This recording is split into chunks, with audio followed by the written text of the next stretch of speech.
for Silang Cavite. Very countryside. Mga puno, yung mga ugat ng puno sa tabi ng kalsada.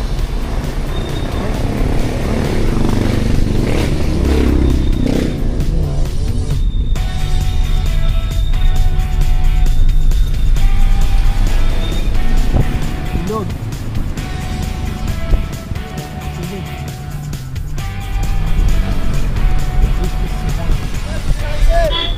Itong road na to is Aguinaldo Highway. Malapit na po kami kamaliwa dun sa property na binibenta.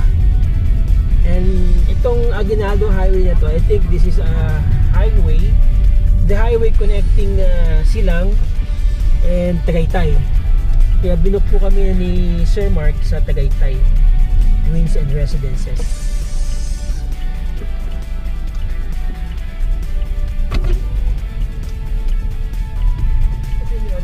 Yan, maraming mga signages dito, maraming mga resorts kagaya niya na yan, no? Mga resorts, no? Okay, dito tayo ngayon. Malapit na po tayo. Ang dami sasakyan, may resort dito sa katabi daw niya eh. Anong resort? I think ito. Alright, magandang araw sa inyo mga boss, mga ma'am, mga sir. Nandito kami ngayon sa Silang Cavite. Diba? First time kong mag-vlog dito sa Silang Cavite. So yung mga may properties po dyan dito sa Silang Cavite, pwede ko na po kayong puntahan dito. Well, actually, Cavite, Batangas, kakanain ko na yan mga boss, mga ma'am, mga sir. Basta magandang panahon. Alam niyo naman, galing ako sa Zambales, kaya ito, matagal na pong inilapit sa akin ito ng client o ng owner. Shout out sa iyo, Sir Mark, no? Nagkaroon tayo ng pagkakataon kaya napuntahan natin. So, anyway, nandito po tayo sa Silang. Napansin ko, on the way here, ang Silang pala, napaka-progressive na munisipyo or na town ng Cavite. At maraming mga tourist spots po dito. May pupuntahan tayong tourist spot. Gaano kalayo dito, Lem? Siguro po yung dalawa po kasing tourist spot yun. Bali isang Palace in the Sky with mga 30 minutes. At saka po yung Picnic Grove. Picnic Grove yan. Pupuntahan natin bali yan. Mga 20 minutes naman po yun. Same way lang po yun. Same way, okay. By the way, si Limuel, Sir Limuel, siya yung katiwala dito ng may-ari. Actually, sinamahan niya lang ako dito. Okay, sir, itong area na to, napansin ko, maraming mga resorts, no? Opo. Oo. So, ano to? Talagang may mga nag-i-invest dito para sa mga resorts business? Opo, bali yung iba po dito, isang may kanya po is hindi taga dito sa Cavite. Mga iba-ibang alam lugar. ko po kasi parang dito, taga Laguna, tapos nag-i-invest lang po sila. Ginagawa nilang negosyo, transient house, mga ganun. Yung iba parang vacation house nila, no? Tapos dito along this stretch, yung pinasukan naming corner kanina, ang dami mga naka-display na mga pangalan ng resorts, ano? Marami po talaga. Okay. Anyway, mga boss, mga sir, ano? Ito po yung property yung binibenta. Bukod sa corner lot, dead end na po kasi yun eh. Ito po ay existing barangay road na po yan. Hindi na yan mawawala, no? Kasama na talaga sa plano ng ng munisipyo. Alright? So, nakabakod ng property. There's so much thing to do here. Pwede nyong gawing residential or pang Airbnb ninyo or simply meron kayong farm resort dito sa Silang Cavite. Parang blank canvas pa siya, although meron na po siya mga structure. Okay, Sir Mark, pwede mo ba akong asamahan dito? So, yan. May mga poste na dito. Bali po kasi dapat, ang plano po dito is, ito nga po yung pinakagarahe. So, bububungan na lang siya. Okay. And then, ito? Bali po yan po sana yung pinaka magiging, kung saan, dyan po mag-i-stay yung tao. Kaya po meron pong CR, tsaka lababo dun sa loob. Bali po, may ready na rin po yung kuryente at saka tubig dito. Bali, aanohin na lang po sa munisipyo, i-update na lang po. Update na lang, okay. Hanggang dyan yan sa may mga kakawati na yan. Ano? Opo. Ayan, oo. Yan. Iyan po, ano po yan? Resort po yan na pinaparentahan. Bali resort po. Anong pangalan? Parang 3A, ano? Parang Opo. ganun. 3A. Kubo Resort. Tapos ito, bagong gawa lang yung bahay na yan. Opo, yung dalawa po. Right? Oo. Yan. Kumbaga, bago lang sila nakabili ng property dito. Ito nga yung structure dito na pwedeng tuluyan ng caretaker kung sakasakali. Opo. May kwarto, may CR. Ganon din dito, pwedeng gawing 2 kwarto, di ba? Bali, ano po siya, yan po, yung may CR po. Ito yung kwarto na may CR. Opo. So, i-renovate nyo na lang to mga boss, mga ma'am, mga sir. Tapos ito, pinakakusina niya na, dining area. No? Now, slopey po siya. Alright, papunta doon. Naka-fence na po yan. Papaikot. Maliban dito, yan na lang ang ipa-fence ninyo. Kasi po ito ay dating 1,500 square meters. Nahati po ito, pero titled na po yung 1,000 square meters under the name ng owner. Okay, may mga tanim na saging. Yan.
So, there's so much thing to do here. Maganda. Ano po, very accessible itong lugar na to. At very countryside. Nakita niyo naman sa drone shots natin. Very countryside ang property. Malapit ito sa mga ilang minuto papuntang Aguinaldo Highway. 5 minutes lang po. 5 minutes na Aguinaldo Highway na. By Camellia po. Camellia. So itong lugar na to nasa boundary ng Tagaytay Silang. Tagaytay Silang. Apa. Oo. Nasabi nga sa akin ni Sir Mark na magkakaroon daw dito ng parang super highway someday connecting Silang and Bataan. But anyway, that will materialize siguro mga 3 years from now. Pero syempre pag nangyari yon mga boss, syempre lalong tataas ang value ng mga properties dito. Alright. Pag galing ka Metro Manila, paano ang papunta dito? Pwede po kayo dito sa Aguinaldo Highway, Bacoor or Imus, babaybayin. Kung gusto niyo naman po, mas madali, dito po sa SLEX. SLEX, dire-diretso na yan. Apa, bali, dalawa rin yung choice nyo kung magkakalaks kayo or Santa Rosa Tagaytay Road. Pag SLEX, coming from Metro Manila, saan ang exit namin? Hindi Silang ba or? Pag sa po kayo, dadaan kayo ng Calax, Mamplasan. Mamplasan. Apa. Pero kapag yung sa SLEX kanina, pinalabas kami sa Silang pero pumasok kami sa Calax. Dapat ba yun dinire-diretso ko? Hindi po talaga. Mamplasan po, bago nandun po kasi yung entry nung papuntang Calax. So dadaan talaga ako sa Calax? Opo.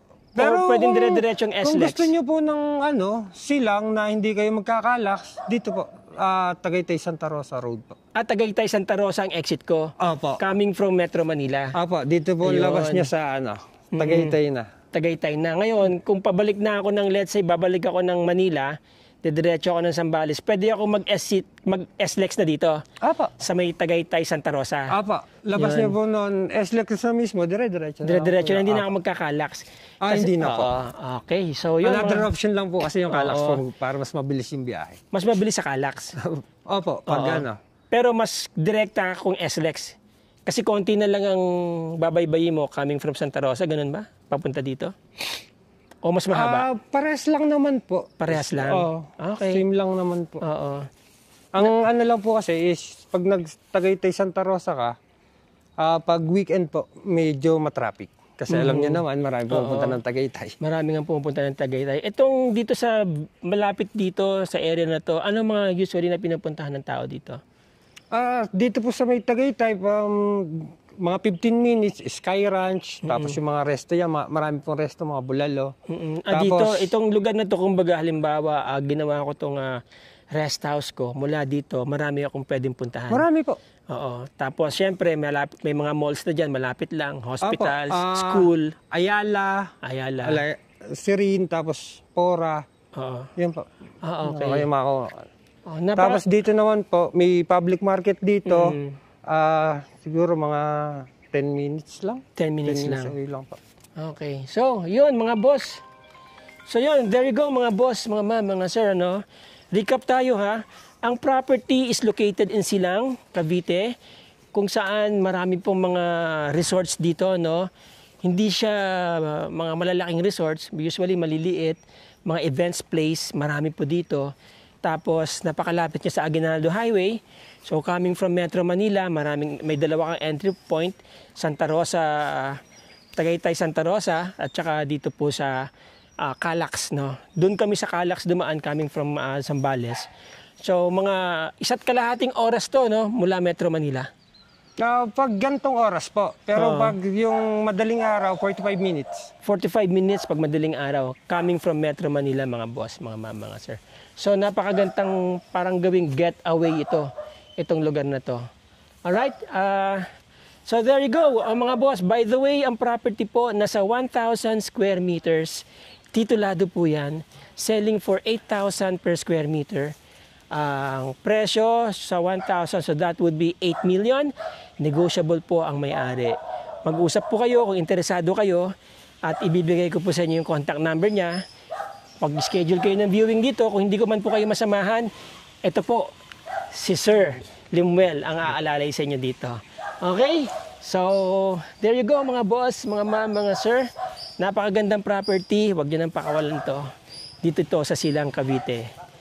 Till the next video, maraming salamat sa inyo. Ciao!